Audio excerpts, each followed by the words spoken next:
और एक बड़ी खबर आपको बता दें, कनाडा के प्रधानमंत्री मार्क कार्नी ने भारत दौरे से पहले एक बहुत बड़ा बयान दिया। कनाडा की सरकार नहीं मानती है कि कनाडा में हुए अपराधों के पीछे भारत का हाथ है। दोनों देशों में राजनयिक संवाद मजबूत हुआ है, यह बात कही गई है। व्यापार और रक्षा साझेदारी बढ़ रहा है।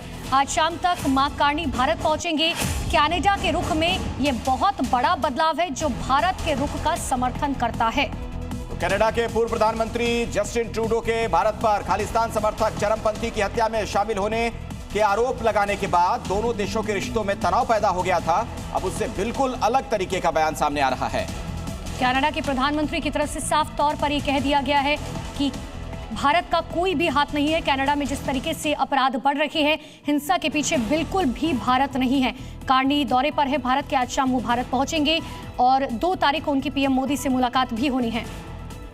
और पहली बड़ी खबर विस्तार से आपको बता दें, रेडिकल इस्लाम के खिलाफ इजराइल के प्रधानमंत्री बेंजामिन नेतन्याहू को लेकर एक बड़ा बयान दिया है। उन्होंने कहा कि रेडिकल इस्लाम से पैदा होने वाले खतरों को कम करने के लिए भारत और इजराइल आयरन अलायंस बनाएंगे, जिसे हेक्सागन ऑफ अलायंस कहा जाएगा। और मकसद क्षेत्र में कट्टरपंथी दुश्मनों के खिलाफ साझा तौर पर खड़ा होना। वहीं प्रधानमंत्री मोदी 7 अक्टूबर 2023 को इजराइल पर हुए हमले की निंदा करते हुए भी नजर आए। उन्होंने कहा कि भारत ने भी लंबे समय तक आतंकवाद का दर्द सहा है। तो इजराइल टू जापान तक की तस्वीरें आपको दिखा रखे हैं। एक तरफ इजराइल के दौरे पर है पीएम मोदी, दूसरी तरफ जापान के दौरे पर है सीएम योगी आदित्यनाथ। जी न्यूज पर सबसे बड़ी कवरेज लगातार जारी है, लेकिन इन सब के बीच में हेक्सागन ऑफ अलायंस का जिक्र यहां पर किया गया। भारत और इजराइल की पुरानी दोस्ती, मजबूत साझेदारी, खासतौर पर डिफेंस सेक्टर में, टेक्नोलॉजी के सेक्टर में और उसे और ज्यादा आगे बढ़ाने पर जोर दिया जा रहा है। इजरायली संसद में प्रधानमंत्री का किस तरीके से स्वागत हुआ था, जरा वो तस्वीर भी आप देखिए। कैसे वहां पर लोग उनके लिए खड़े हो गए थे जैसे ही पहुंचे थे प्रधानमंत्री नरेंद्र मोदी। तो विश्व पटल पर भारत का डंका किस तरीके से बज रहा है और उसका नेतृत्व कर रहे हैं प्रधानमंत्री नरेंद्र मोदी। उसकी जीती जागती है तस्वीर आपके सामने। ये भारत की संसद नहीं, इजराइल की संसद है, जहां पर भारत के प्रधानमंत्री का स्वागत किया गया। वहां के तमाम सांसद नेता मुलाकात करते हुए पीएम मोदी से नजर आए।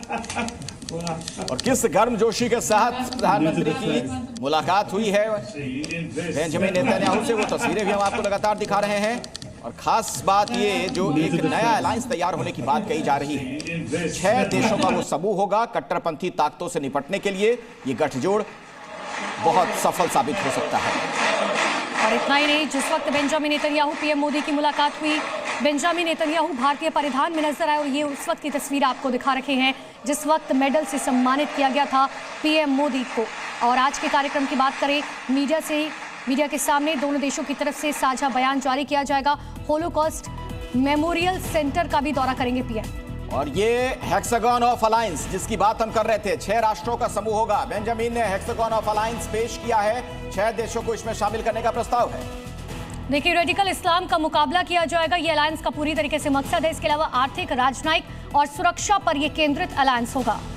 पश्चिमी एशिया समेत कई क्षेत्रों को मजबूत करना इसका मकसद है। और जो कट्टरपंथी ताकतों का उदय हो रहा है, उसे कैसे समाप्त किया जाए, खत्म किया जाए, उस दिशा में भी इस अलायंस के जरिए सोचा जाएगा। तो कौन कौन से देश शामिल है इस हेक्सागन अलायंस में, ये भी समझ लीजिए।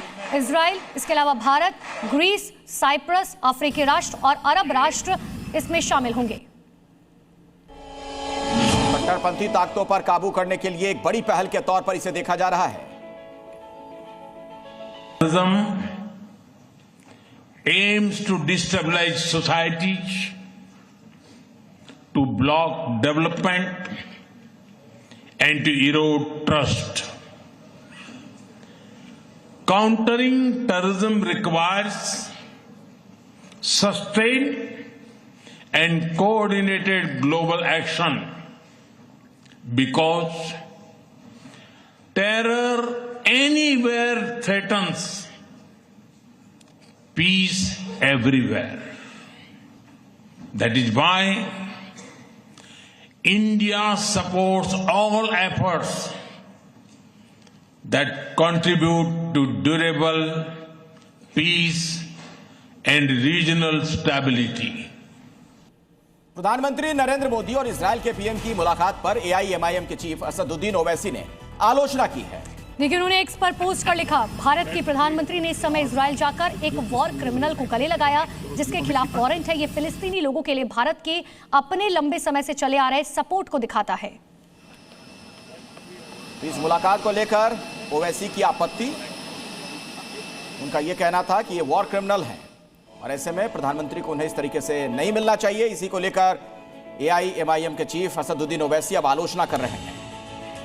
उनको हम याद दिला रहे हैं कि बेंजामिन नेतन्याहू के खिलाफ इंटरनेशनल क्रिमिनल कोर्ट का वारंट है। इंटरनेशनल कोर्ट ऑफ जस्टिस में उसके खिलाफ केस चल रहा है और अगर कल कोई आरएसएस और बीजेपी का एक शख्स उठ के बोलेगा ओवैसी तेरे को